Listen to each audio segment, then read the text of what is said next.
যার অন্তরে বিন্দু পরিমাণ অহংকার থাকে সে জান্নাতে প্রবেশ করবে না। হাদিসের ভাষ্য মতে অহংকার কি?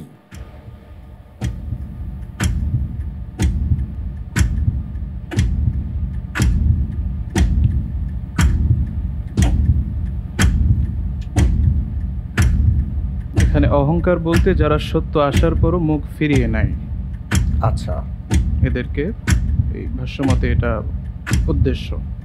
সত্য আসার পরও যে সকল লোক মুখ ফিরিয়ে নেয় এদেরকে বোঝানো হয়েছে।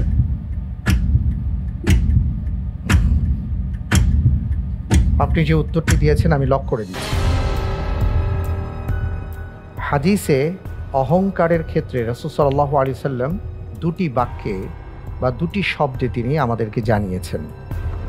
তাকে জিজ্ঞেস করা হয়েছিল যে কিবার বলতে এখানে কি বোঝানো হয়েছে। তিনি বলেছেন বাতরুল হক ওয়া গামতুন নাস। একটা আপনি বলেছেন যে সত্য পরিত্যাগ করা বা সত্য থেকে মুখ ফিরিয়ে নেওয়া, আরেকটি বিষয় হলো মানুষদেরকে তুচ্ছ জ্ঞান করা। অনেক ধন্যবাদ।